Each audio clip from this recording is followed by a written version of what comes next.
You wouldn't know it to look at the sky. But something is seriously wrong with the universe. Astronomers have suspected it for some time. Now they're pretty sure. For one thing, the universe may be billions of years too young. For another, part of the universe has been missing, a big part. Fact is, there have been several discoveries recently that threaten to topple our understanding of the universe like a house of cards. Scientists generally agree that the universe is very, very old. But now there's a theory that it may actually be younger than it looks if you look closely enough. What in the world is going on with the universe? Astronomers have found, calculated, or conjured up outlandish, appalling things. Whispers from space left over from the moment of creation. Dark stars, dwarf stars, stars that eat each other. Stars clumped in galaxies, and galaxies clumped in larger, stranger structures. Only recently have we even begun to understand the scale of it all. We have discovered things so small. At a 10 millionth of a trillionth of a trillionth of a trillionth of a second is the earliest time we can really talk about. And expanses so vast. That's expanded by a fraction of a million times a trillion times a trillion. The researchers need a special notation. A billion times a trillion degrees. To write out the incredible distances and magnitudes involved in understanding the universe. Suppose we were to begin with Peoria. Peoria is the center of the universe. Well, not exactly, but the director of the planetarium has built a scale model of the solar system in and around his Illinois city. How's it going, Dave? Morning, Phil. Morning. A little bit to the left. I think you missed a spot. A sunspot, There. get it? You got it. The sun in this model is 36 feet high. Mercury is closest to the sun, of course, just around the corner at the school supply store.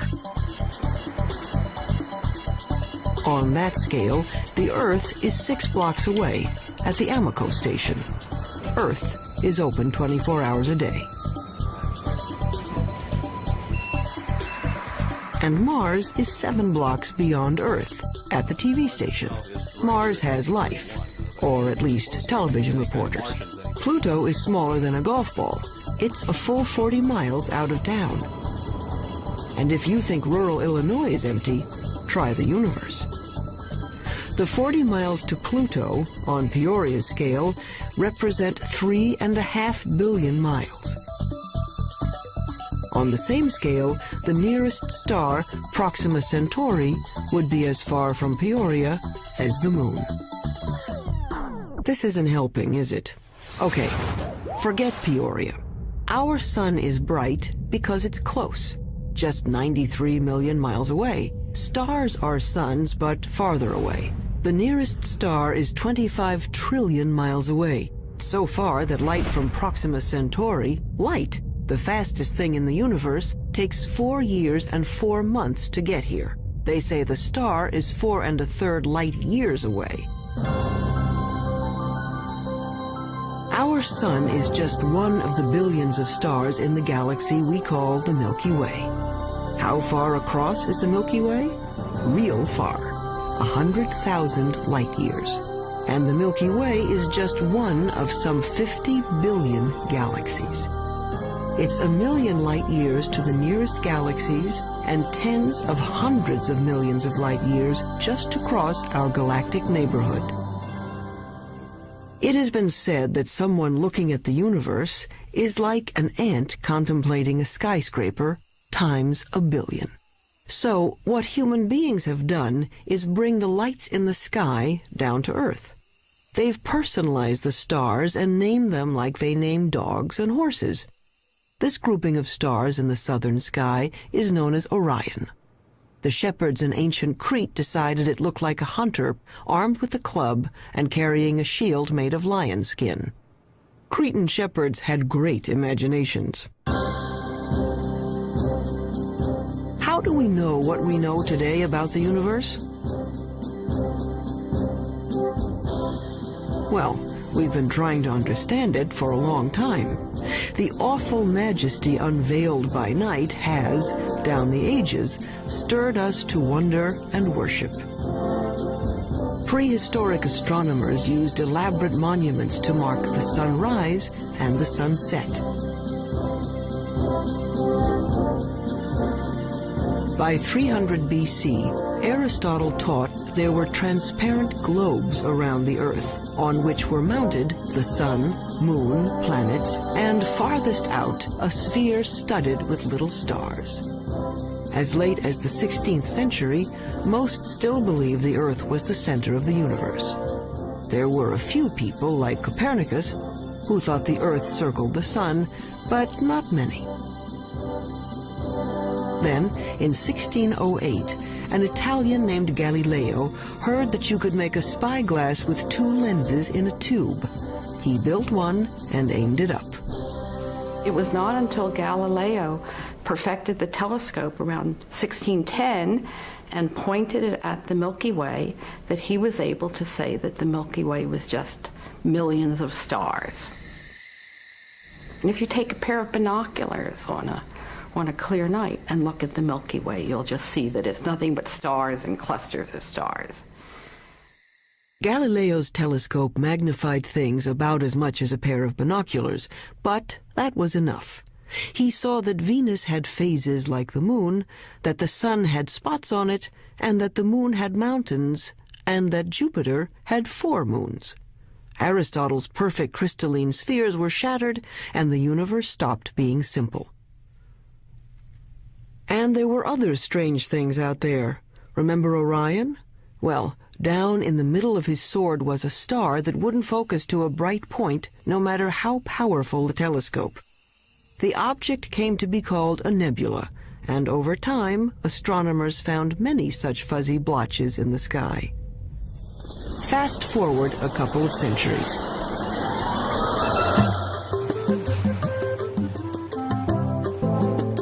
By 1924, the big astronomical telescopes had mirrors as well as lenses to concentrate the light. The one on Mount Wilson in Southern California had a collecting mirror 8 feet across. Images were captured on photographic plates in slow, careful time exposures. In the dark chill of the observatory dome, Edwin Hubble was studying a distinctive kind of star called a Cepheid variable. Astronomers use it as a distance marker because they know how bright nearby Cepheids are. They know that the dimmer the Cepheid, the farther away it is. Hubble was looking for Cepheids in his photographs when he realized he was seeing an entirely separate galaxy, Andromeda, 2 million light-years away. A lot of those fuzzy nebulas turned out to be galaxies like our own. And the light from those galaxies looked redder than anyone expected it to be. It's just like the pitch of a car engine. You know, as a car goes zooming by, you hear the engine kind of go. With light, when something's coming toward you, the spectrum gets shifted toward the blue. When it's going away, it gets shifted toward the red. It was Hubble who recognized the significance of the red shift in the light. All those galaxies must be moving away from one another at terrific speeds. The entire universe was growing. The idea of an expanding universe surprised just about everyone and made a lot of scientists uneasy, even Einstein. Researchers wanted to believe in a universe that always was and always will be, eternal. But galaxies flying away from each other meant that once, long ago, they were clumped together. It meant something started them moving. The universe had a beginning. Today, it's called the Big Bang Theory. First, the universe was a bright, hot point, smaller than an atom. In the mother of all explosions, it started expanding. Eventually, the hydrogen gas in space cooled down and began to form stars and galaxies of stars. Galaxies flying outward, surfing along on the expansion of space itself. So now we can calculate the age of the universe. It's the kind of mathematics you do on a motor trip. If your speed is 30 miles an hour and you've traveled 60 miles, you can figure you've been traveling for 2 hours. The red shift tells us the speed of stars, and the milestone Cepheid stars tell us how far they've traveled. When astronomers divide it out, it says the Big Bang happened 15 to 20 billion years ago. Long ago and far away. So who cares? Well, we're answering one of the most fundamental questions that human beings can pose, and that is, how old is the universe that we live in? How did it begin? And what's its evolution? Those are major questions. Those are major philosophical questions, questions that religions have touched on, philosophy has touched on, physics is touching on, mathematics is touching on. And the people who are eventually going to come up with what is going to be accepted to be the right answer will make history of a kind. They will have contributed significantly to human knowledge. That, I think, is why it's such an important set of questions. And there's been a growing sense, as the millennium approaches its end, that the right answer is on the tip of our tongues, so to speak.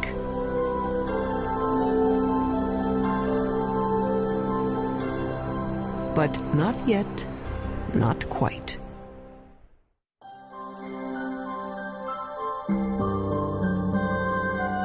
Today's stargazers usually head for the hills.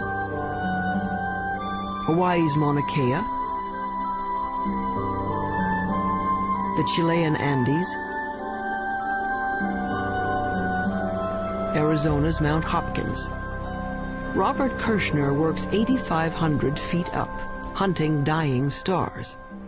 I really like coming to the mountain. I like getting away from all the 100 distractions that you have when you're busy, and people are coming in to see you about all kinds of things, and the makeup exam and all that kind of stuff.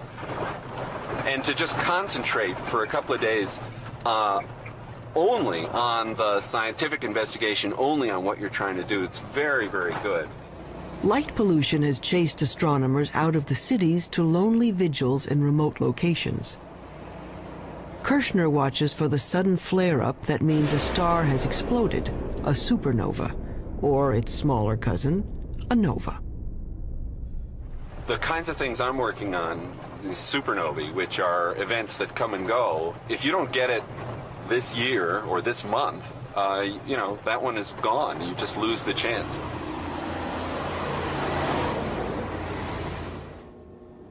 A supernova suddenly outshines its entire galaxy for a few weeks. If Kirshner and his colleagues can calibrate these cosmic flashbulbs, supernovas may prove even better mileposts than Cepheids. The game now for the supernovae, I think, is to find distant ones and to see if they really are the same as the nearby ones. Then we'll have a reliable tool to map out large-scale structure in the universe, and the supernovae, the Type 1 supernovae, look to me like a really good candidate for that. It's easy to find where supernovas have been. There are clouds of dust and gas in space marking places where stars have blown up. But supernovas are rare. A galaxy of 100 million stars might have one exploding star every 100 years. So Kirshner watches and waits. Well, the heroic age of observing has really passed. It used to be that you would be outside the whole night long, instead of sitting in a control room where a television brings the signal in and you're operating on a computer keyboard. 24, okay, get the CCD in the right mode. It's hard staying up all night. Ours good. But there's a kind of sense of adventure to it that is a little bit like being a kid and lying out in the snow and kind of figuring out the constellations. Some of that is good for you, too. Yeah, fine. Breaking in the cookies are ready. Oh, I can have a cookie if I want. 10 hours to go. Look at all those cookies. I have one every half hour. I'll need the whole. In this era of digital cameras and electronic light amplifiers, men are still watching the skies and craftsmen are still grinding telescope mirrors. Like this 21-foot monster under construction at the University of Arizona. But one thing hasn't changed much in 400 years. astronomers are still battling their ancient enemy, the air. Starlight shimmers and twists as it passes through our atmosphere. The twinkling of the stars may be a delight to poets, but astronomers are trying to get rid of it. What we can do is shine a laser into the sky. We focus on some sodium atoms, which are at about 100 kilometers above the surface of the Earth. We can make those glow with the laser and create an artificial star, which is sort of directly in line with the very faint object we want to look at. And then if we measure the blurring of the artificial star and correct that, then the faint object we really want to look at is corrected as well. And we have liftoff of the Space Shuttle Endeavour. But until that technique is perfected, astronomers have another way to take the twinkle out of the stars. All they have to do is put the telescope above that pesky atmosphere, in orbit. In 1990, NASA launched a space telescope and named it for Edwin Hubble. Unfortunately, its mirror was made wrong and its first pictures were blurred. Astronauts had to go up and fix it. Let's go fix this thing. We copy. Move it out of the sun a little bit. We had a good aliveness test. Outstanding. Houston, Endeavour has a firm handshake with Mr. Hubble's telescope. We copy that, Covey, and there are miles galore down here. It could be real exciting for the astronomical community, I guess, and for the whole world to see what Hubble really can do with a good set of eyeballs. The out-of-focus pictures gave way to spectacular shots of interstellar dust clouds and the great galaxies of stars. In just one bit of the sky, a tiny patch that could be blocked by a grain of sand held at arm's length, astronomers found 2,000 galaxies. They were seeing better than they ever could before.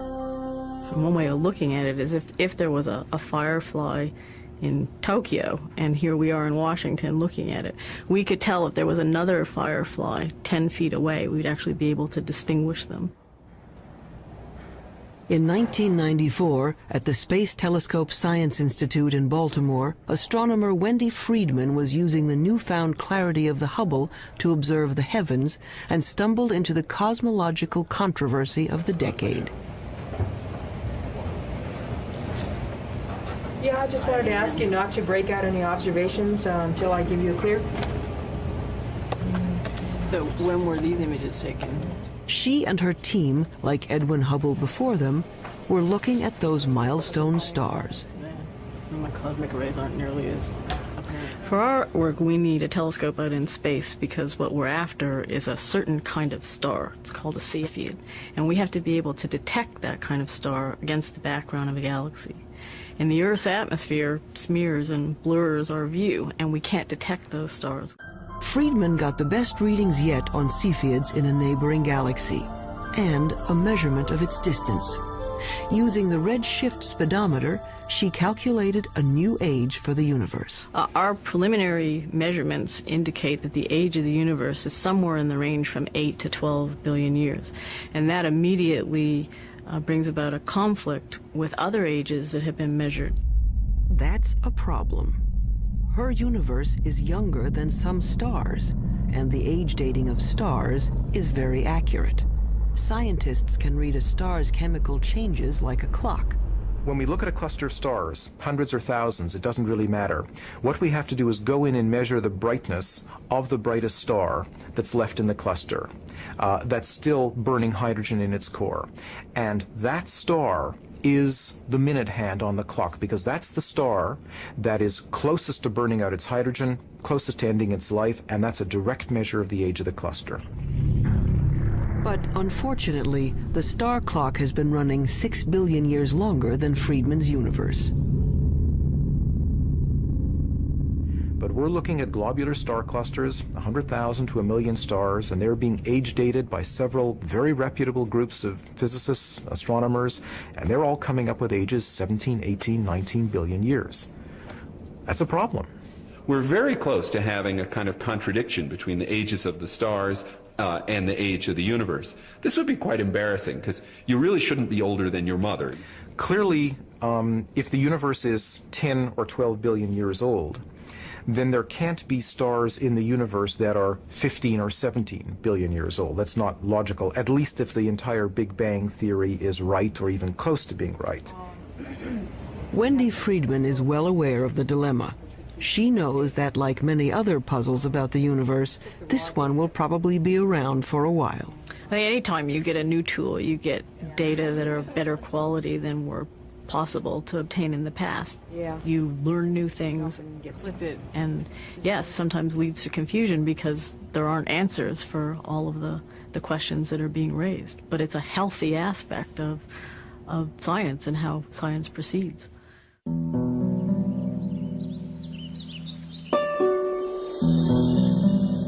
There's more to the universe than meets the eye. We can see only a small part of what's going on out there. What we call visible light, the rainbow from red to violet, is a small slice of a larger spectrum. But there are other ways of seeing. With the right technology, you can look at the world and everything from X-rays to infrared to radio waves. In the last few decades, the new tools have brought a previously hidden universe into view.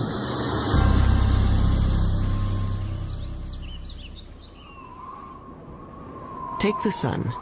Nothing to do but roll around heaven all day, right?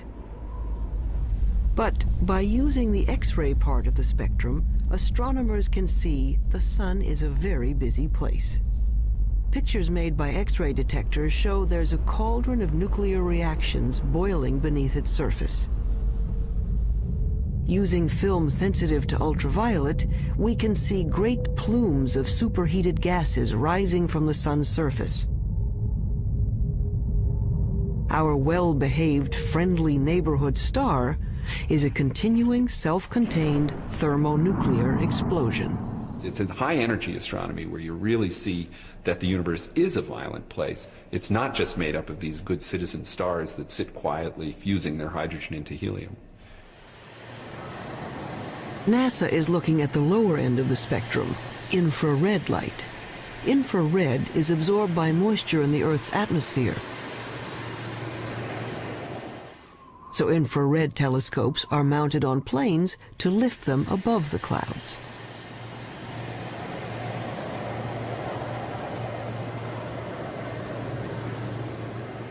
Just like fog lights on your car will enable you to see deeper, in the infrared you can see deeper into the universe. We warm human bodies shine in the infrared. Anything at my temperature in the universe is emitting planets, comets, other bodies.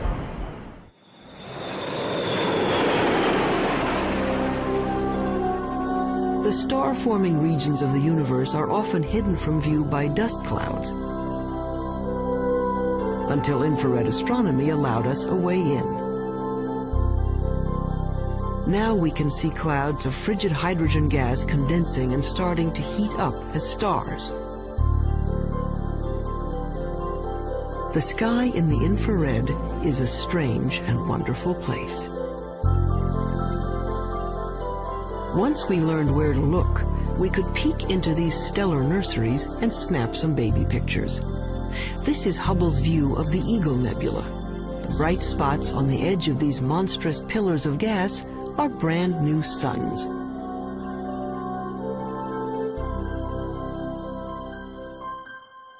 But as spectacular as the pictures are, scientists owe much of their understanding of the universe to radio static, a whisper from the sky. If you're listening to the universe with a radio telescope, it would mainly be a hissing sound. It sounds like steam escaping from a radiator. They heard it first by accident. In 1965, researchers at Bell Telephone Laboratories had built a powerful listening station to hear signals from the first of America's communication satellites. But they were distracted by an ultra-low frequency hiss from everywhere in the sky. What they were picking up was energy from the bright flash that started the universe, an echo of the Big Bang itself. Radio astronomy was the second big window we opened on the universe. The first big window was Galileo going and putting a telescope to his eyes and seeing what he could see with his own eyes, and then with film eventually. The next big step was radio astronomy. It's a great step forward in terms of discovering new things and understanding new things. The discovery of the cosmic background radiation was a fatal blow to those who wanted to believe in an eternal universe. The Big Bang proponents had won. But the cosmic background radiation seemed to be smooth and even, coming from everywhere in the sky. Just what you'd expect from a universe that began from a single point. But then, why weren't the stars spread evenly through space? Galaxies should be moving steadily outward as the universe expands. Each should be moving away from all others like raisins in a rising loaf of bread. Astronomers had thought that the universe was sort of expanding uniformly and the galaxies were just going along, and that the only motion we should see is the Earth going around the sun and the sun going around the galaxy. But in fact what we saw was that the largest motion of all was the galaxy itself moving. And that really surprised astronomers, and the only conclusion we could come to was that something was causing the galaxy to move away from just the simple expansion of the universe. And after thinking about it for a while, a conclusion was that there must be a large group of galaxies near us. When astronomers plot the position of galaxies in their computers, they find filaments and clusters and walls of galaxies. How could that be if radio telescopes were saying the energy of the Big Bang was evenly spread across the sky? There had to be some seeds at the beginning. There had to be some small lumps in the early universe that are going to grow to create the structure. So Smoot went looking for irregularities in the background radiation to show that the Big Bang explosion was uneven. In 1989, his instrument package went up on a satellite, the Cosmic Background Explorer. It found subtle variations in the energy left over from the moment of creation. Announced in 1992, it was one of the momentous discoveries of the century. The universe made sense again. Smoot later told the press these wrinkles in the cosmic background radiation were the largest structures ever seen and the oldest. He told reporters that it was like seeing God. And that's the one that the press grabbed on because that's the one people could relate to. And that got spread all over and got much more attention, including people from philosophy and religion coming in and asking questions. But if researchers could finally explain why there are stars and galaxies and collections of galaxies, that didn't solve their other major problem. It's a little like the old childhood rhyme. The other day upon the stair, I met a man who wasn't there. He wasn't there again today. Oh, how I wish he'd stay away. The problem is that we know that at least 90% of the universe is something we don't know what it is. In the late 1970s, astronomer Vera Rubin and her associates noticed something peculiar on the outer edges of spiral galaxies like our own. Like flotsam caught in a whirlpool, stars on the fringes of galaxies should be moving more slowly than stars at the center. But what Rubin saw appeared to defy the laws of physics. The stars on the edge were moving just as fast as those in the middle. We live, sort of 2/3 of the way, we being the Earth, about 2/3 of the way out from the center of our galaxy, and we're orbiting at 500,000 miles an hour. That's pretty fast. Faster than it should be. Such velocities could only be caused by an enormous gravitational pull, which requires more matter than anyone had detected out there. A lot more. It was a shock to learn that when we were studying the universe, we really weren't studying the universe. We were studying just the 5 or 10% of it that was luminous. So it's like, I don't know, trying to study the Earth and just looking at Pennsylvania. All the things we have ever observed in the universe, the planets, the stars, the galaxies, the clusters of galaxies, make up 10% of the universe, maybe less. Early efforts to track down the missing matter failed. They call the 90% that is not visible dark matter. But no one knew what it was. Maybe dead dark stars, or some kind of cosmic dirt, or maybe a whole lot of something extremely small is filling space.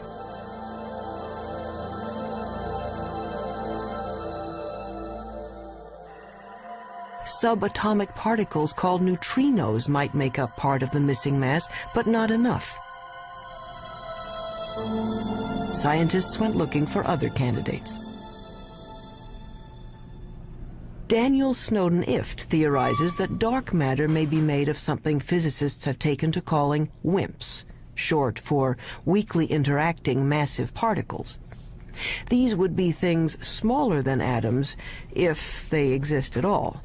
The only way to detect them would be to look for their footprints. It's kind of like a ghost particle. It passes through matter without ever interacting with it, or I should say hardly ever interacting with it. Every once in a while, a WIMP will come in and bump an atom out of wherever it's sitting, and that's the only indication that we would have that WIMPs exist. He's looking for elusive tracks that might have been left in billion-year-old mica rocks. Mineral mica has one of the most regular atomic structures of all, so if a WIMP had passed through it, it might have knocked some atoms out of alignment. What we're looking for is the WIMP to come in, bump one of the atoms in the mica, and that recoiling atom then produces a chemical change within the mica. In his search for the WIMPs, he splits up endless mica samples and bathes them in hydrochloric acid.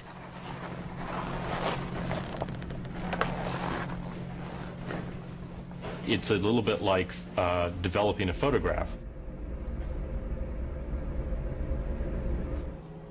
The etched mica goes under a super microscope, which magnifies it 50 million times. Mica may be the perfect place for clues to the missing mass. Unfortunately, to date, Daniel Snowden-Ift hasn't found any WIMPs. Researchers stunned a 1996 meeting of astronomers when they announced they had found the dark matter, or at least some of it. They had picked up ripples in starlight caused by dwarf stars too dim to be seen directly. A halo of these objects surrounding galaxies would account for the missing part of the universe.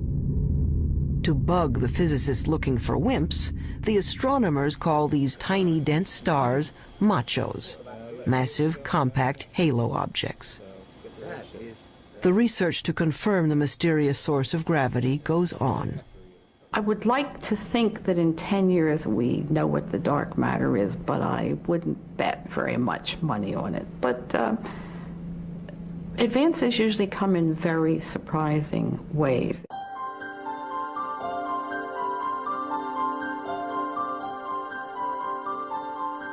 Why do we care about something that we can barely measure and can't see at all? Because it might tell us how the universe is going to end. Matter makes gravity, and gravity is the only thing that can act as a brake on the expansion started by the Big Bang. If there is not enough dark matter, the universe may go on expanding and cooling to end not in a bang, but a shiver. If there is enough dark matter, the expansion of the universe will coast to a stop and reverse, everything falling back together, till the Big Bang ends in a big crunch. And maybe, just possibly, a new Big Bang to start things up again.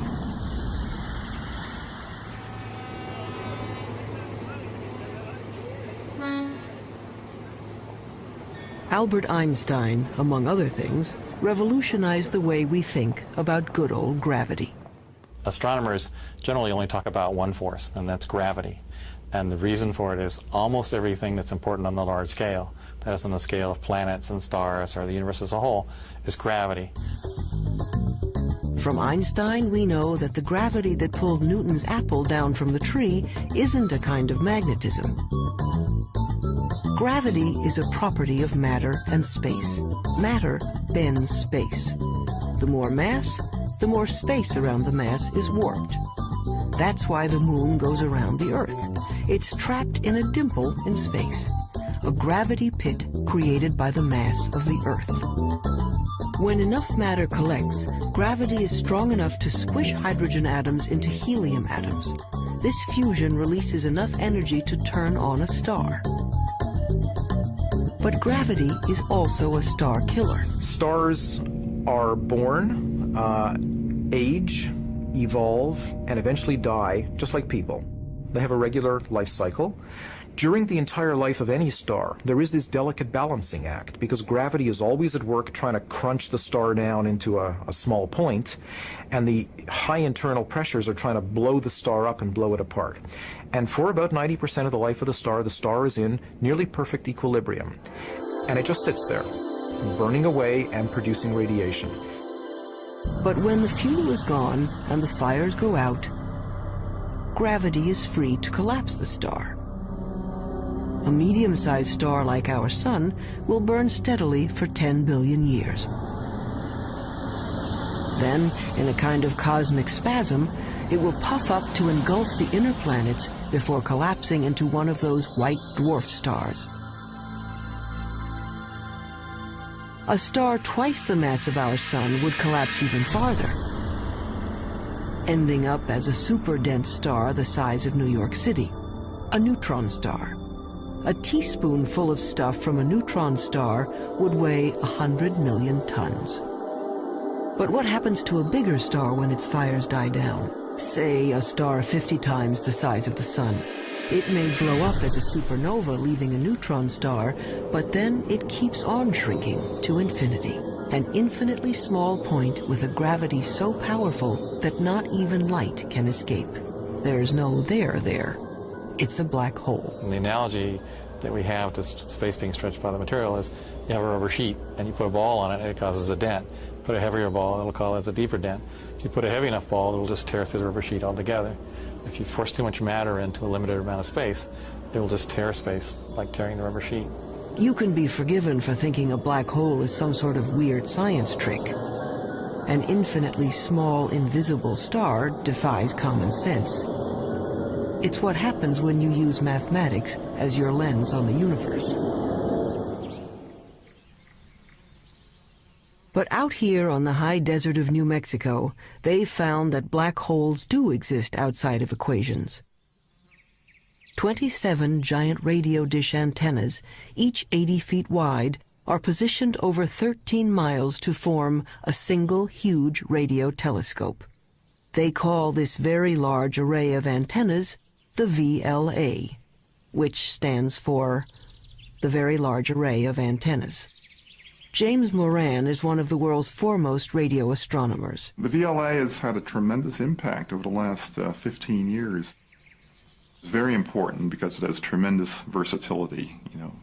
This technique of radio interferometers was developed after World War II, but this is the first really big array. Dust obscures light rays, but this instrument can penetrate that dust because radio waves go right through the dust, and we can see down to the core of things that can't be seen in optical astronomy, for example. It turns out that a black hole can create radio signals as it sucks in matter. The signals can show up as a beam of microwaves, a microwave laser, or maser. Why you would find a maser in a black hole is a complete mystery. I don't think anybody would ever have predicted this. What we have found is that there's actually a very light molecular cloud in a disc shape. My friends refer to it as the maser frisbee. We didn't go looking there hoping to find something coming out of a very compact region around the black hole. It just plopped onto our computer printouts. A black hole can attract dust and gas in its neighborhood into a whirling disk of molecules. Those molecules release great bursts of radio energy as they are drawn in. There seem to be black holes made not from single stars, but from whole clusters of stars. They have a mass 100 million times that of our sun. But these monsters are still infinitely small points, capable of gobbling up other stars. But where does the stuff that falls into a black hole go? Does it just fall out of the universe? Possibly. Or it may pop up somewhere else in space. If you'll excuse an indelicate metaphor, there may be white holes regurgitating matter eaten by black holes in another part of the universe, a wormhole in the fabric of space and time, allowing you to go from one location to another without crossing the space in between. Or it might go to another universe entirely.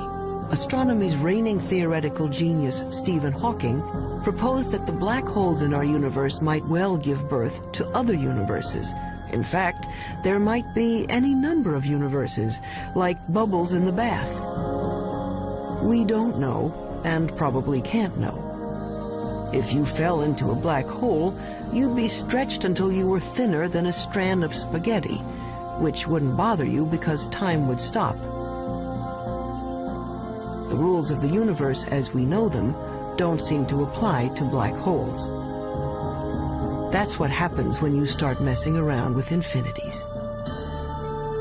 It leaves us with a universe with holes in it.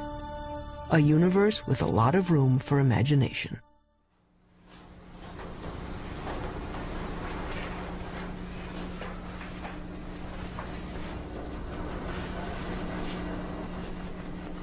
On the sound stages of Paramount Pictures, a spin-off of one of the most durable shows in television history, Star Trek Voyager. Quiet on the stage. Anyone not ready? Roll, please. Action! I want a full systems report. And Mr. Kemp, Mr. Tuvok, I want every iota of information that was recorded regarding this phenomenon. Let's see what you have, Mr. Kemp. There. It's registering only on subspace bands. We don't even have it on long-range sensors yet. Verteron emanations. Tunneling secondary particles. It certainly looks like a wormhole. But is it stable enough for us to enter? And if it is, where does it lead? There is, of course, a 75% chance a wormhole will not lead to the Alpha Quadrant. Great. Thank you, Jennifer's mark.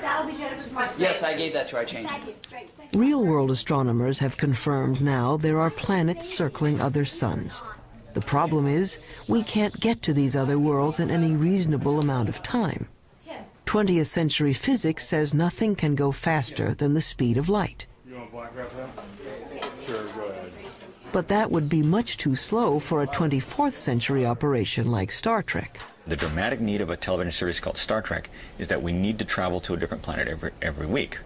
So Gene Roddenberry said, well, okay, we're going to have something that he called warp drive, which somehow warped space and let us travel through subspace. How does this work? We don't know.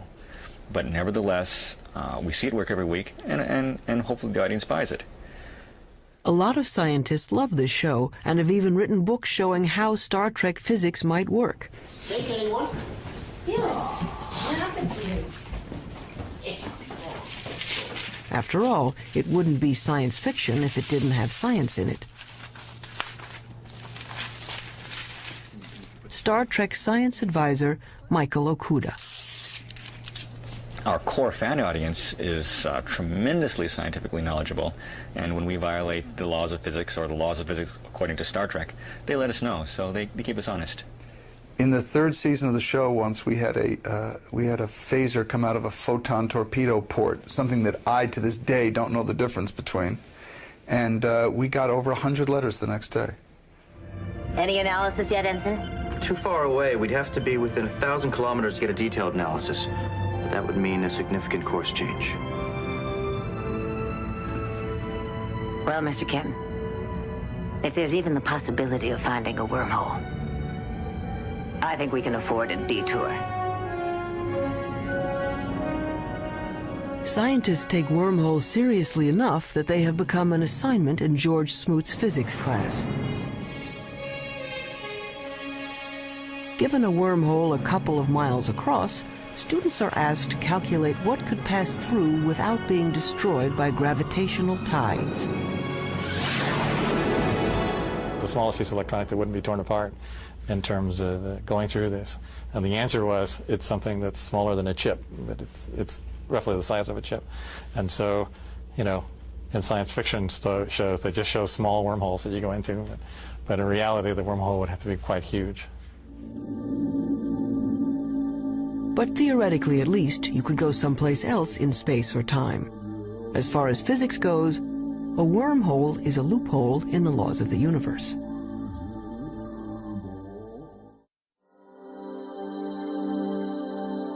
So we are left with questions. Why do some stars appear to be older than the universe? Why do galaxies move as if there were something dark and huge out there? We're not making people live 200 years. We're not doubling the gross national product. What we are doing is enriching everybody's lives by trying to answer some of the questions that I think everybody's interested in. These are some of the oldest questions, children's questions. Where did we come from? Where are we going? Are there other worlds? What is outside the universe? What happened before the universe started? What happens after the universe ends? You want to find out, well, where does science end and where does philosophy take over? And it's not clear where they do. Modern astronomy is a young subject, and each time we get a new and better tool for looking into the void, we find surprises. More and more data that doesn't quite fit. And I think it's portrayed as if the field is in total confusion and chaos, and I think very often it appears that way at the forefront when things are not understood and there are unsolved problems. But progress is being made.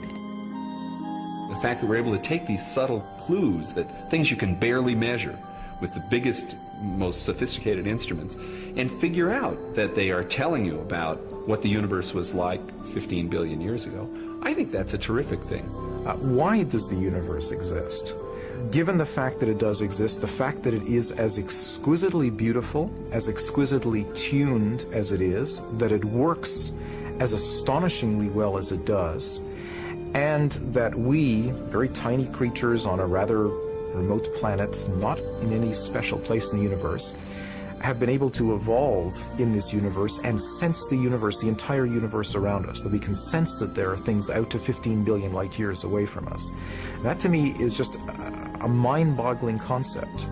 We are the only star in the universe that we know about that has life, so perhaps that makes one feel a little more unique and life a little more precious thing, knowing that it doesn't seem to be that common. We are part of the universe. The material that we know, the matter we're made of, started out as atoms produced by exploding stars.